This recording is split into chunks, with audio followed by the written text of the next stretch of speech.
Super Bowl Super Bears. Dare I say it?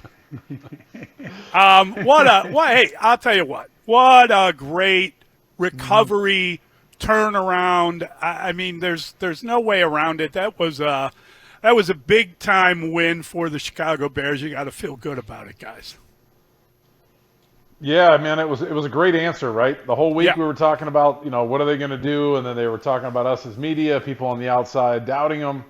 I mean, that was a great answer. They came out there and did it. They scored 31 points. I think that's 5 out of the last 7 times Ben Johnson has faced Matt Eberflus. He's put 30-plus points on him. They played a complete game. I thought early, Olin, the line of scrimmage you were talking about, we were getting a little manhandled early, giving up 7 yards a carry. But you know what? Thank God we were ahead. So they had to go to the pass. Then the takeaways, happened. Tyreek Stevenson play on the sideline. That was pretty special. Another one that answered, right? That came back and bounced back and played a great game. So credit to all those guys going out there and shutting us up. I picked them to lose. Yep. You guys picked them to win, and they went out there in dominating fashion and won. And it's great to see. I was hoping to see that improvement between week 1 and week 2. But we got to see it between week 2 and week 3. And they put it on the Dallas Cowboys, and that was a lot of fun to watch. And they deserved it, and we all deserve it here in Chicago. I talked a lot about them getting a win, right? Getting a win and getting the thing moving in the right direction. It's hard to win in the NFL. Congratulations to Ben Johnson on his first win in the NFL in the regular season. It's hard to do. He went out there, he coached. We saw a lot of the concepts and the schemes and the creative things that he was known for in Detroit. And I thought he did a great job getting his team moving in the right direction. Pat, you talked a lot about in the pregame show, we want to win because of Caleb Williams. I think we saw that tonight. Yes. I think we saw him make a lot of plays, make a lot of throws, and in the pocket. And incredibly interesting to listen to Tom Brady break down what he's doing well, what he could work on. Thought that was a really good insight for the Chicago Bears fans to watch that game. But credit Dennis Allen, right, with his group going into the game. Yes, Pat, they couldn't stop the run. And for whatever reason, Schottenheimer goes to gun passes on 2nd down and 5. Hey, look, that's for them to call.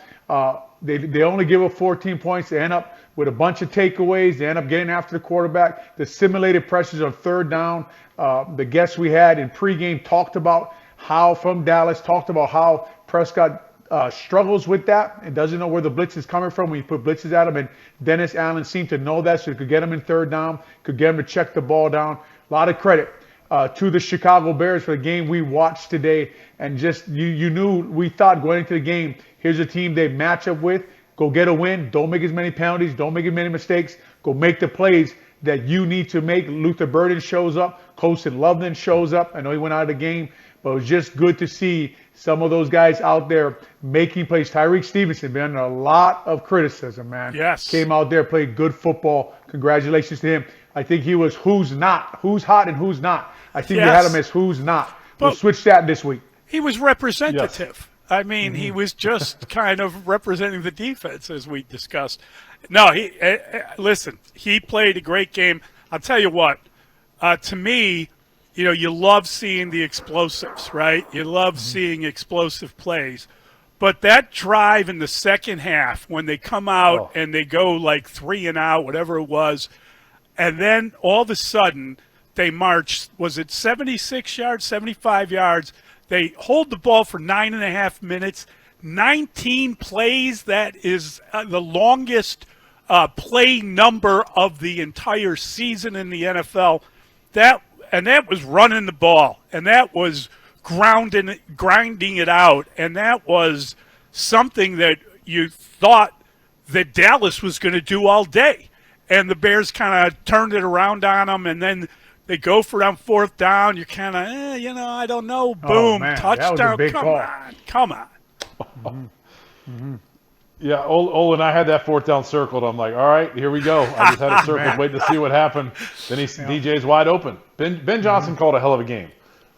Just a lot of the times we've been yelling here in Chicago, can't you scheme guys open? And he's been doing that. He had a lot of fun with the flea flickers, the trick plays, and things like that. The end around after, was it right after a 1st down? That he was having fun. But Olin, I want to ask you about that 19-play drive. 11 runs in a row. Yes, that's an O-lineman's dream, isn't it? It is. It really is, and it's like you talked about, Pat, in pregame. We talked about you thought the O-line could go get after this group up front for the Dallas Cowboys, and eventually the game, it took a while, but they warmed up, and in that drive they got going a little bit. Running backs got going downhill, and I think they were 8 for 14 on third down, guys, in this game. I mean, that's huge. So you keep drives alive, you keep things going.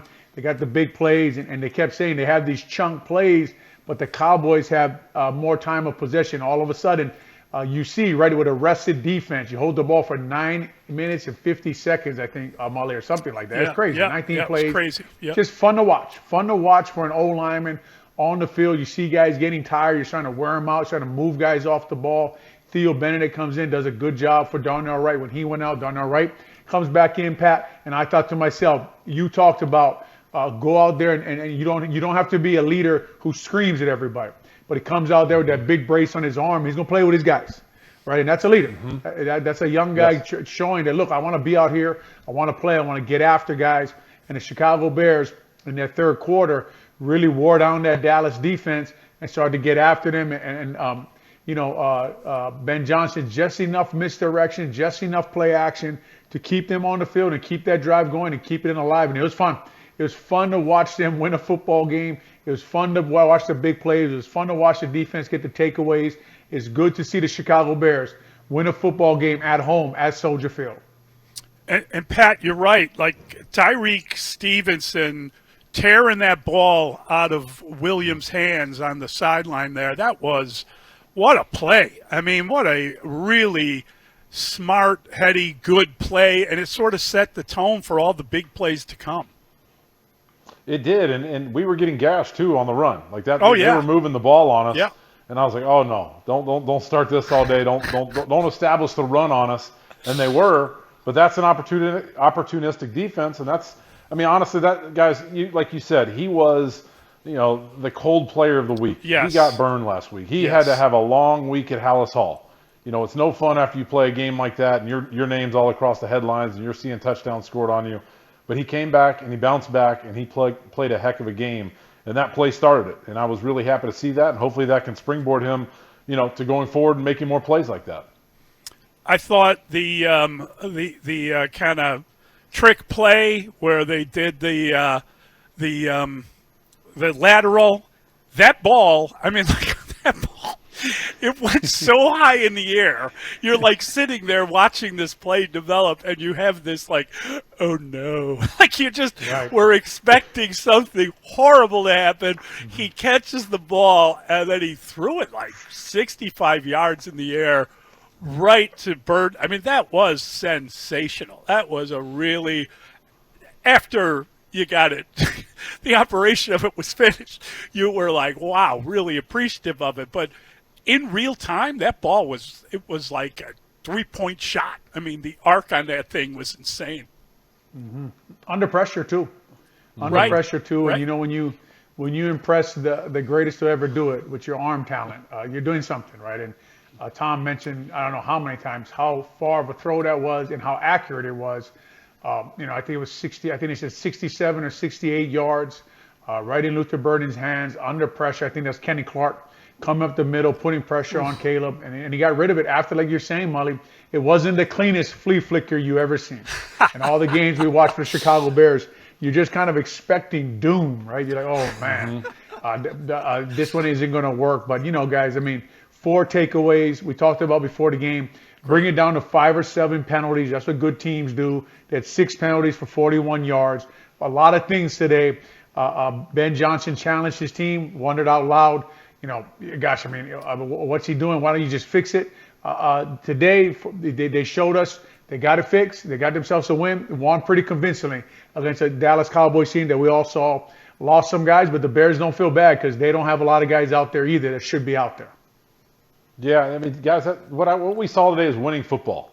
What we've seen the last 2 weeks or I guess the last quarter of the Minnesota game and then last week is losing football, right? That you expect like Luther Burden to drop that ball because it's hanging in the air so long. And I think Next Gen Stats said it was the longest throw of the year by any quarterback. Wow. And Olin, I wanted to second what you said. If you can wow Tom Brady, you're doing something. He's watched a lot of football. He's played a lot of great football. And for him to be, wowed by that throw, that says a lot about Caleb. And I want to go back to Caleb and the way he played in the pocket. I do think they won because of him. I thought he played a great game. I thought he saw the field well. I thought the offensive line blocked pretty well as well to help him see that. But, you know, we keep talking about the growth of Caleb. We saw some growth. He played a very, very good game, and I was excited to see that. And if he can continue doing that with Ben Johnson, we might see more games like this. 19 to 28, 298 passing yards, just a hair under 300, and the 4 touchdowns. I mean, 4 touchdowns. That is exactly what you were hoping for. And we talked about in the pregame, we talked, you know, the Bears kind of had to score 30 if they were going to win this game. And it turned out that they won handily because they scored so many touchdowns. Yeah, 4 touchdowns and 4 takeaways, Pat. You usually win that game pretty convincingly, right? So Chicago Bears came out today. I thought Caleb did a really nice job, like you're saying. I thought the offensive line battled all day. You know, they attacked the middle of the field. We thought that their zone coverage coming in. We heard from people in Dallas. We had watched them before that they struggled in coverage, and that showed up, you know, and the Bears just kept getting after them with their weapons, and you saw the design today, you know, even, gosh, it was such a good day. Torrey Taylor downed him inside the 10-yard line. I was like, man, everything. And Montez, right after that, Montez Sweat had his first sack. So everything was going, everything that you were questioning going into this game shows up there for the Chicago Bears there at Soldier Field today. And again, just you enjoy the win and really go break it down, watch the film, and see what was good and see if you can build off of this heading to play the Las Vegas Raiders. Yeah, we got to be encouraged, right? Mully, we were talking about all the injuries on defense to only give up 14 points. You know, that's impressive. Yeah, I was nervous. I think we all were. We all had 30 points for the Cowboys somewhere. You know, we all thought it would be near there just because of that defense. But, again, credit to Dennis Allen. We were questioning him. How would he dial up his defense? How would he deal with a depleted defense? And he did a heck of a job against a Cowboys offense that looked good the first 2 weeks of the NFL.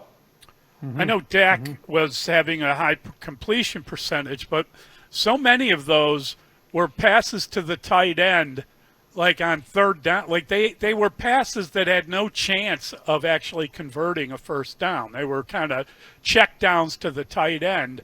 I haven't looked at the final stats, but I'm guessing that tight end had felt like the guy had, 15 catches. It was crazy. You hear Brady was mad that he went for out. 82 yards. Yeah. Did he really? Wow. You hear Brady call him out. Brady was like, Edelman would never leave. He'd want the ball again. But there were check downs, and we know, right, that CeeDee Lamb was out the whole game. And how many points would you have guessed that they would need if the Cowboys are coming in without CeeDee Lamb, right? So that's a big. But listen, Jalen Johnson's not out there for the Bears. Kyler Gordon's not out there. T.J. Edwards is not out there. We don't have guys either, right? So we're the last team that's going to feel bad for you when you're undermanned. And the Chicago Bears, Dennis Allen came in after giving up 52 points last week with a lot of questions, Pat. And like you're saying, they would never really stop the run today, right? That we just started scoring so many points and getting them behind the sticks, and all of a sudden they had a penalty and they made a mistake and they were in third and long where they had to throw the ball. And then those simulated pressures that Dennis Allen lines everyone up on the line of scrimmage, Dak couldn't figure that out. He couldn't figure out where to go with the ball. He couldn't figure out who was coming. They couldn't figure out what zones they were rolling to and whether they're in man or zone or whatever it was. So really fun game to watch for the Chicago Bears. Mully, the stats on Ferguson, 13 catches, 82 yards. He only averaged 6.3 yards a catch. It's crazy. So, it was just a check down Charlie to him, which was, that's fine by me. Do you feel it was sustainable?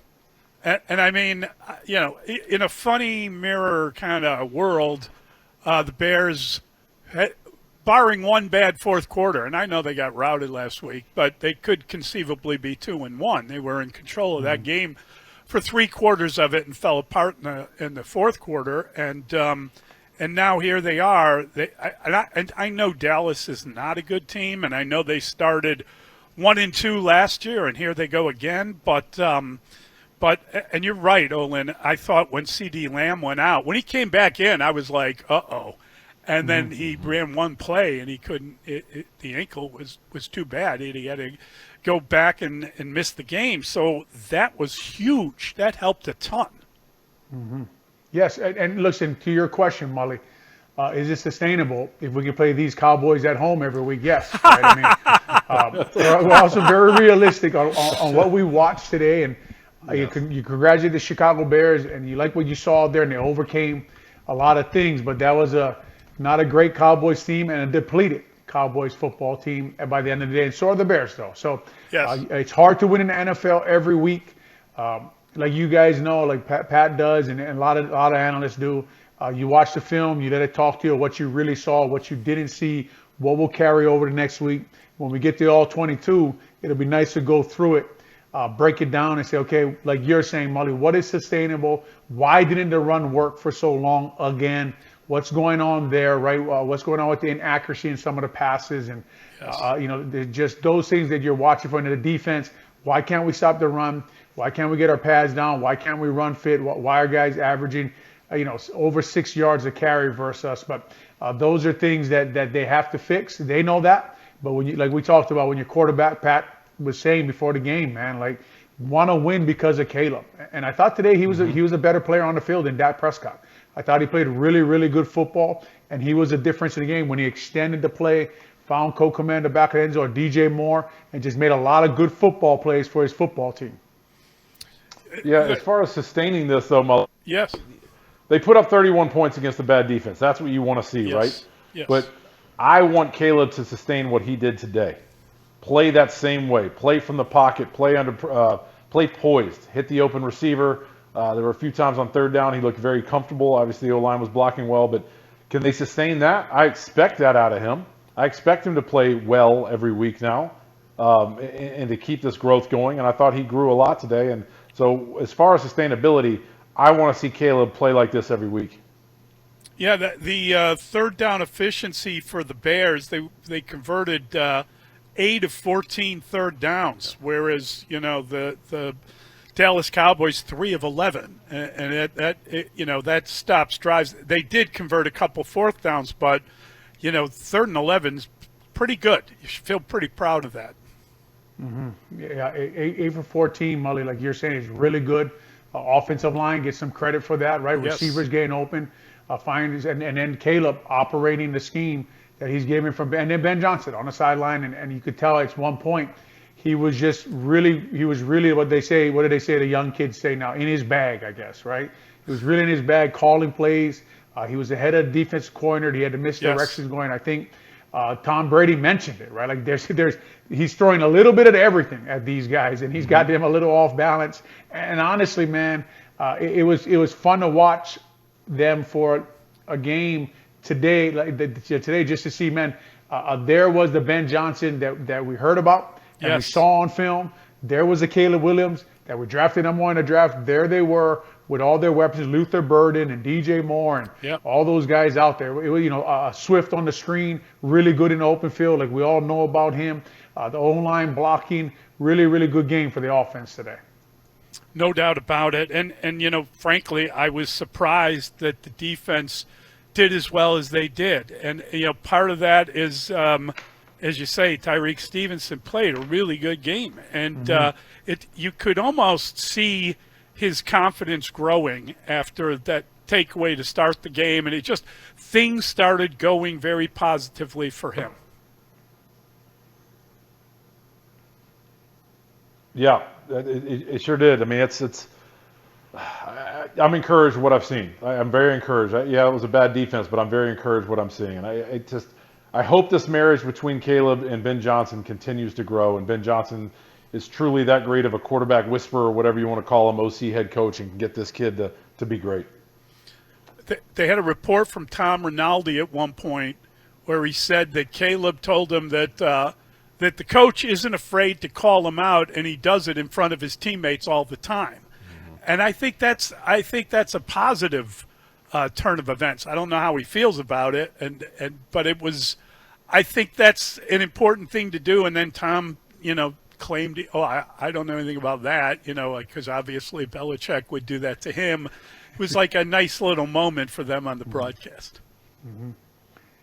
Yeah, it really is. When you hear that, that's what you want, Pat, right? In the locker room, on the field, you don't want to see your best players getting a pass, and your best players want to get coached, right? And that's the standard and the details and the things that you hear everyone talking about for 2 years now, and you're waiting to see it on the field. And it was nice to see it on the field today with the details, and they're getting coached, and there was not a lot of cadence problems, right? That's where we said we're going to this game watching for cadence problems, watching for false starts, watching for motions and things to look like they're doing them well. And it looked like today that they got a lot of those things cleaned up, and they got those things going in the right direction. And you got to give credit where credit is due.